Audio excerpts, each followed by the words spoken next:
What's going on, guys? Welcome to the final round. I am your host, Isaiah, and I'm going to be recapping the UFC fight night that just took place between Gabriel Bonfim and Randy Brown. Uh, Going over the entire card, recapping it. Pretty solid fight night. Squeaky clean in terms of fights. No controversy like last week, but pretty solid fight night. Like I said, these Apex cards are pretty good in my opinion. People will hate on them a lot because it's not stacked with big names, but whatever. We get solid fights. So let's get right into it. First fight of the night ended up being Zach Reese versus Jackson McVeigh after Robert Valentine ended up pulling out due to a back injury, and then they tried to do Dante Johnson versus Jackson McVeigh, but the commission wouldn't allow Dante Johnson for some reason, and then it ended up being Zach Reese versus Jackson McVeigh, and these guys went at it for the entirety of the fight. Zach Reese ended up choking him with a rear naked choke in the second round.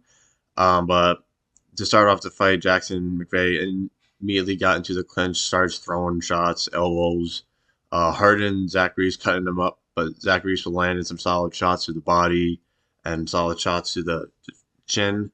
And eventually, in the second round, he took Jackson down. Jackson got back up and he took him back down, got to the back, and got the choke. And honestly, for an Apex, Zach Reese is that kind of guy you want for an Apex card. He's a solid fighter. Nowhere near ever getting to the top 15 ever, but he's a solid fighter. So good win by Zach Reese. Let's move on. We had Daniel Marcos submitting Miles John in the second round. Um, Daniel Marcos just looked better than Miles John. In the first round, Miles was live. No, on the feet, having a bit of success. But as soon as it got to the ground, Daniel Marcos, had the clear advantage, and just did it, worked his game, got to the back, and then just subbed him up. Miles John had to tap, so good win by Daniel Marcos. Moving on, we had Denise Gomes versus Tisha Pennington. I picked Tisha Pennington to win this fight, but Denise Gomes was the more active fighter, and her shots were had more ping to them. I don't know, had more of an effect, and it was kind of a sloppy fight in a sense where they were just throwing anything they could. When they got in close, holding each other. But Denise Gomes was able to kind of just outsize and outmatch her in this fight. Solid win. Can't remember if Tisha Pennington was ranked or not. She might have been, but solid win by Denise Gomes. Um, yeah, let's move on to Josh Hokit versus Max Gimenez. Josh Hokit finished this fight in 56 seconds. He's fast, dude. He's got power, and he's a fast heavyweight. And as much as I don't care for him on the mic, and I don't care for him, the heavyweight needs this kind of guy. They need a contender who can talk on the mic, sort of.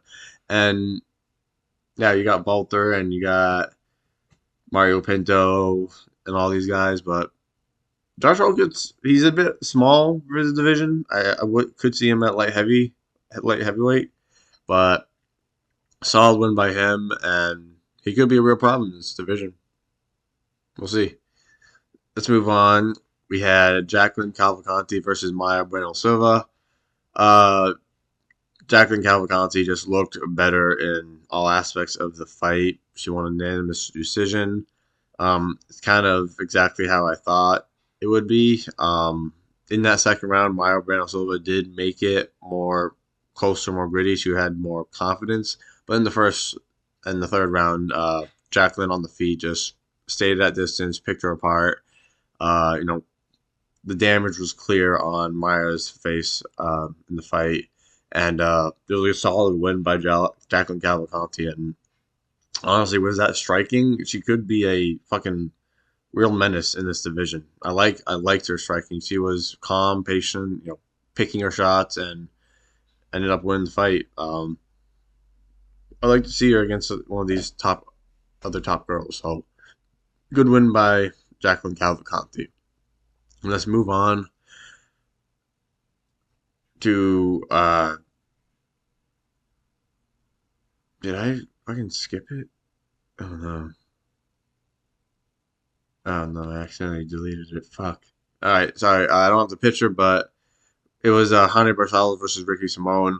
The old man Ronnie Barcelos ended up winning. Ricky Simone had a solid first round, landing some clear shots, but as the fight progressed on, Ronnie Barcelos ended up just picking up the pace, picking up the momentum, and his shots were landing pretty clear on Ricky. And honestly, he was just outworking Ricky, and that's shocking to say because he's an old dude.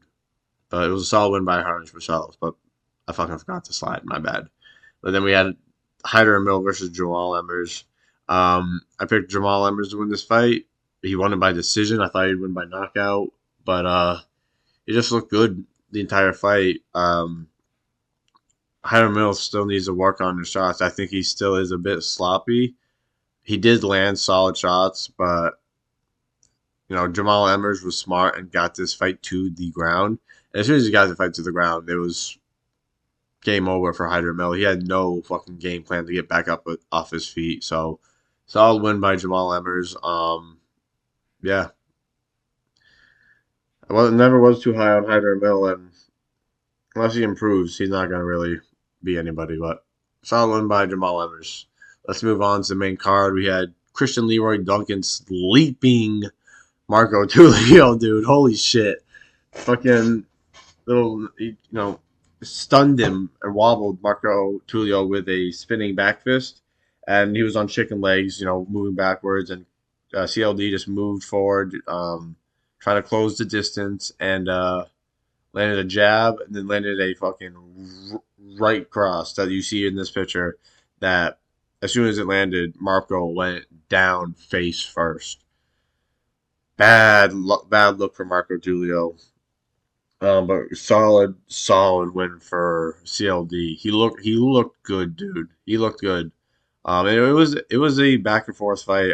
Marco was not completely shut out. He was having some success. It's just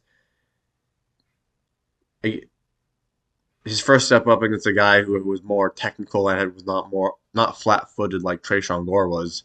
You kind of saw he has some holes that he needs to work on, and hopefully he can recover from this knockout. But we'll see, man. We'll see. Got solid win by CLD. Let's move on to Chris Padilla. Why is the slide up here? I don't know. There's a that slide, whatever. Um, we had Chris Padilla versus Ismail Bonfim. I picked Chris Padilla to win. He won by ground and pound in the second round. He just pushed the pace on Ismail that Ismail could not keep up with, and he kind of just got drowned and got kind of gassed. And in that second round, the shots that Padilla was landing, Bonfim did not react well to. He just let him be hit, and he didn't really try and get up and recover when he got to the ground and was getting shots rained down on his head. So it was a clear cut win that he did not want to be in there, and there's a reason why we have Gabriel Bonfim on our prospect list and not Ismail. There's a reason, and it's been showing. And Chris Padilla, he's a solid dude. He's a dog, and you're not gonna out dog somebody like Chris Padilla. So solid win by Chris Padilla. And yeah, let's move on to Uros Medic sleeping Muslim Salikov in the first round. Not at all what I expected. I expected Muslim to be the one that sleeped him, but it's kind of suspicious. As soon as they get out of Abu Dhabi, Muslim gets fucking put to sleep. Not much to say other than that. Yeah, he just got caught with a straight left that probably just put him off balance, and then Uros just landed solid ground and pound shots that finished it. It was only a minute long, so yeah, solid win by Udal Smitic. I don't know. We'll see if he can be anything. I don't think he can, but maybe I'm too critical. Let's move on though. We had the co-main event of Joseph Morales versus Matt Schnell. Joseph Morales submitted him in the first round, and then immediately did that 6-7 meme thing. I don't know what it is, but he looked good, dude. I mean, I knew he was going to win this fight. Matt Schnell, not really a high level fighter anymore. He's at the back end of his career. He got, I think it was a decision win over Jimmy Flick, and it was a competitive fight. And it's Jimmy Flick, so come on. Joseph Morales looked good on the ground. Immediately, just almost had him in a crucifix in a way, and then tried to get like an arm bar, but eventually Matt Schnell got on top, and then Joseph just synced in the guillotine, and Matt Schnell had the tap. So good win by Joseph Morales. Honestly, another prospect in the flyweight division. Flyweight's starting to heat up. There's some solid prospects. But win over Matt Schnell kind of at this point in time doesn't really say much. But solid win by Joseph Morales. Let's move on to the main event. We had Gabriel Bonfim versus Randy Brown. Gabriel Bonfim kind of slept Randy Brown in the second round. It was like right at, he threw a knee up the middle that landed right on Randy, but at the same time, Randy connected with, I think, a left hook, and they both fell, but Randy got slept.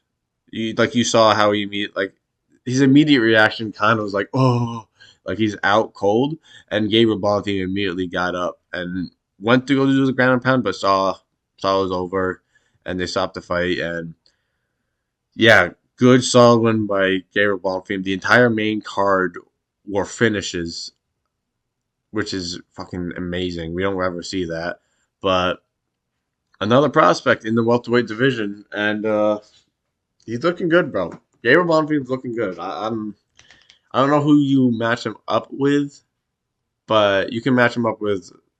There's some solid fighters in this division that you know he could go up against. But solid win by Gabriel Bonfim. But quick little recap video. That's gonna do it. Pay attention to all the future events. This week we got UFC 322. All my videos you're gonna see, I'm gonna be all giddy because it's an amazing card. We're gonna be there live, and lots of videos will be out this week regarding this card. So that's gonna do it for this video, guys. Thank you all for watching. Make sure to like the video, comment, subscribe. Thank you all for getting us to over 50 subscribers already. Let's shoot for 100. That's the next goal. So thank you all for watching, and remember, the greatest fighters leave it all in the final round. Peace.